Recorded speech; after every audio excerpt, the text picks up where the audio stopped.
Hello बच्चों, let's read the question. The question is imagine a shaft going all the way through the earth from pole to pole along its rotation axis. Assuming the earth to be a homogeneous ball and neglecting the air drag, find the velocity of the body at the earth center. तो earth के center पर हमें क्या निकालना है? velocity निकालनी है.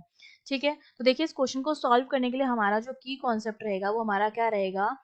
हम बताएंगे कि हमारा जो शाफ्ट है वो बेसिकली क्या कर रहा है, जो अर्थ के अंदर वो कर रहा है सिंपल हार्मोनिक मोशन. जो हमारा क्या होता है, सिंपल हार्मोनिक मोशन में कोई भी जो ऑब्जेक्ट होता है वो मीन पोजीशन के इधर और उधर जो एक्सट्रीम एंड्स होते हैं, एक पॉजिटिव एक्सट्रीम एंड होता है और एक नेगेटिव एक्सट्रीम एंड होता है, और ये होती है हमारी मीन पोजीशन. उसके चारों तरफ अपने मोशन को क्या करता है, रिपीट करता है in a fix interval of time. Mean position पर मेरी वेलोसिटी जो होती है वो v मैक्स होती है. उसके बाद जैसे जैसे कंप्रेशन होगा या जैसे जैसे एक्सटेंशन होता है वैसे वैसे वेलोसिटी जो होती है कम होती जाती है. इस पॉइंट पर वेलोसिटी जो होती है मेरी दोनों एंड्स पर वो जीरो होती है. जहां पर वेलोसिटी जीरो है वहां पर पोटेंशियल एनर्जी मैक्सिमम होती है और काइनेटिक एनर्जी जो होती है वो मिनिमम होती है, जीरो होती है. ठीक है, और यहाँ पर काइनेटिक एनर्जी जो होती है वो मैक्स होती है और पोटेंशियल एनर्जी जो होती है वो क्या होती है, जीरो होती है. ये हमारा होता है सिंपल हार्मोनिक मोशन. ठीक है, अब देखिए सिचुएशन कुछ ऐसी है कि ये अर्थ का सरफेस, ये अर्थ है हमारे पास और ये उसका हमारा क्या हो जाएगा, पोल टू पोल इस तरह से. ये सेंटर ऑफ मास हो जाएगा, ये उसकी क्या हो जाएगी, रेडियस हो जाएगी. ये सेंटर हो गया, ये उसकी रेडियस हो गई यहाँ से. और शाफ्ट जो है वो इस तरह से मोशन करेगा, फिर मीन पोजीशन से नीचे की तरफ जाएगा, फिर यहाँ से वापस ऊपर की तरफ जाएगा. तो देखिए इस पर हमारा कौन सा फोर्स लगेगा, हमारा लगेगा ग्रेविटेशनल फोर्स. और ग्रेविटेशनल फोर्स जो होता है that is always directed towards centre. ठीक है, वो हमेशा कहाँ होता है, सेंटर की तरफ होता है, डायरेक्टेड टूवर्ड्स सेंटर. और उसकी जो वैल्यू होती है ग्रेविटेशनल फोर्स की that is given by G M M upon R square. और ये दिखाता है उसके डायरेक्शन को, क्योंकि जब हम यहाँ से शाफ्ट इस तरह से यहाँ तक आएगा तो आर की वैल्यू जो होगी वो क्या होगी, चेंज होगी इस तरह से. ठीक है, आर की वैल्यू जो होती है चेंज होती है, तो ये इसको चेंज को दिखाता है. तो देखो अगर मैं डेंसिटी को मैं जानती हूँ, डेंसिटी मेरी जो होती है वो एम अपॉन वी के बराबर होती है, मास अपॉन वॉल्यूम. तो यहाँ से जो मास हो जाएगा शाफ्ट का वो कितना हो जाएगा, रो इंटू वी के बराबर हो जाएगा. और वी मेरा कितना हो जाएगा, शाफ्ट है तो रो इंटू, और ये वेलोसिटी सॉरी वॉल्यूम कितना हो जाएगा, mass upon volume 4/3 pi R cube के बराबर, अर्थ का. ठीक है, तो अगर ये वैल्यू मैं यहाँ पर रख दूं तो फोर्स मेरा कितना हो जाएगा, फोर्स हो जाएगा मेरे पास जी 4/3 पाई रो एम इंटू आर. ये हमारे पास क्या आ गया, फोर्स की वैल्यू आ गई है. अब हम जानते हैं कि हमारा जो ग्रेविटेशनल फोर्स होता है, अगर मैं ग्रेविटेशनल फोर्स की बात करूं, देखो हमारे पास जो फोर्स लग रहा है एफ, वो क्या है, एम जी के बराबर है. ठीक है, इसका मतलब ये जो g की वैल्यू, अगर इन दोनों फोर्सेस को मैं कंपेयर करूं तो देखो स्मॉल g की जो वैल्यू आएगी, अगर इस m को हटा दूं मैं, ये m कॉमन है, बाकी जो भी बचेगा वो स्मॉल g की वैल्यू हो जाएगी. तो स्मॉल g जो मेरा आ जाएगा which is acceleration due to gravity, वो मेरे पास कितना आ जाएगा, g इंटू आपके ये हो जाएगा आपके पास g 4/3 पाई रो r के बराबर.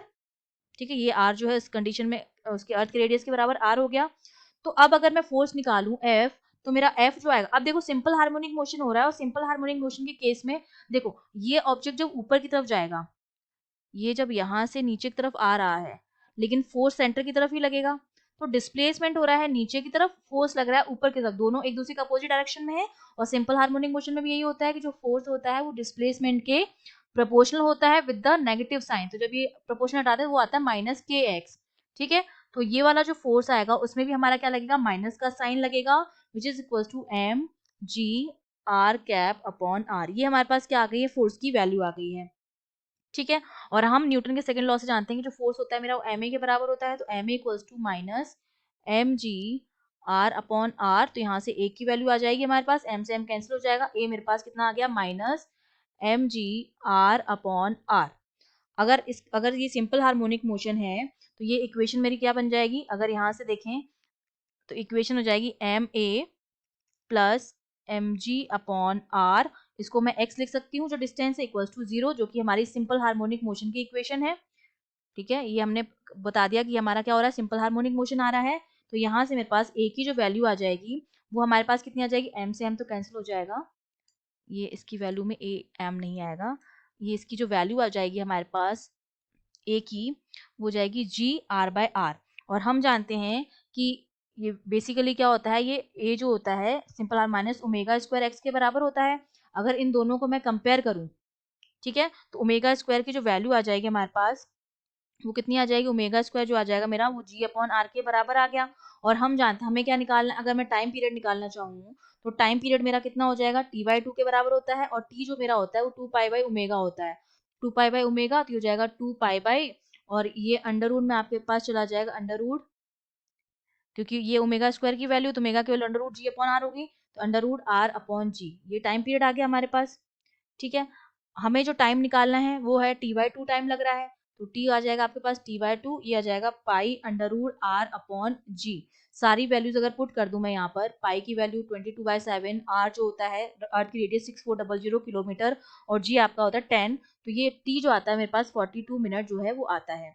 अब हमको क्या निकालनी है, हमको वेलोसिटी निकालनी है। देखिए अगर मैं सिंपल हार्मोनिक मोशन की बात करूं, जैसे मैंने ये स्प्रिंग ले ली इस पोजीशन में, फिर इसको हम क्या करेंगे, यहाँ लेके जाएंगे, ठीक है, फिर वापस इस पोजीशन में आएगी हमारे पास, तो ये तो उसकी क्या हो जाती है, मीन पोजीशन हो जाती है। मीन पोजीशन पर v जो आता है वो मैक्स आता है। सिंपल हार्मोनिक मोशन के लिए जो v की वैल्यू होती है वो हमारे पास किसके बराबर होती है, देखो यहाँ पर भी v घटेगा और यहाँ पर भी v घटेगा, यहाँ पर भी v जो है वो डिक्रीज होता है, फिर यहाँ के मैक्सिमम हो जाता है, फिर यहाँ पर भी v जो होता है डिक्रीज होता है, चाहे एक्सटेंशन हो चाहे कंप्रेशन हो, v जो होता है वो डिक्रीज होता है, मीन पोजीशन पर मैक्सिमम आता है। और सिंपल हार्मोनिक मोशन में जो मेरा v होता है वो किसके बराबर होता है, ओमेगा अंडर रूट ए स्क्वायर माइनस एक्स स्क्वायर के बराबर होता है। मीन पोजीशन पर x की वैल्यू क्या होती है, 0 होती है, तो मीन पोजीशन पर जो v मैक्स आ जाएगा मेरे पास, क्योंकि हमारा जो अर्थ का सेंटर है वहां पर हमारा क्या है, बेसिकली मीन पोजीशन है, तो मीन पोजीशन पर जो वेलोसिटी आएगी वो मैक्स आएगी, जो कि मेरे किसके बराबर आएगी, ओमेगा ए के बराबर आएगी।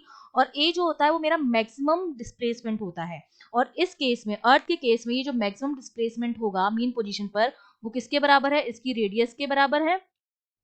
तो यहाँ से v मैक्स की अगर मैं वैल्यू लिखूंगी तो v मैक्स जो मेरा हो जाएगा वो ओमेगा आर के क्या आ जाएगा, बराबर आ जाएगा, जहां पर ओमेगा क्या है आपके पास, एंगुलर वेलोसिटी है, और v आर जो है वो अर्थ की क्या है, रेडियस है। ठीक है, तो यहाँ से अगर मैं v मैक्स के फॉर्मूले में ओमेगा की वैल्यू पुट कर दूं तो v मेरा कितना आ जाएगा, यहाँ पर इसको यहाँ मैं लिख देती हूँ, v मैक्स जो मेरा हो जाएगा उस केस में वो हो जाएगा R under root G upon R. ठीक है, और ये आर से आर एक कैंसिल हो जाएगा, तो वी मैक्स मेरा हो जाएगा अंडर रूट जी आर के बराबर। यहाँ पर अगर मैं सारी वैल्यूज जो है वो पुट कर दूं तो ये वैल्यू, क्योंकि जी की वैल्यू फिक्स है, आर की वैल्यू फिक्स है, तो ये वैल्यू जो है वो मुझे मिलती है किसके बराबर, ये आ जाएगा हमारे पास 11 किलोमीटर पर सेकेंड। ठीक है, 11 किलोमीटर पर सेकेंड, क्योंकि जो आर है मेरे पास वो होता है 6400 किलोमीटर, और जी की जो वैल्यू होती है वो 9.8 होती है, जिसको हम ऑलमोस्ट 10 लेते हैं, 10 मीटर पर सेकेंड स्क्वायर। ठीक है, तो ये मेरे पास वी मैक्स की वैल्यू आ गई है। I hope you understood well, all the best.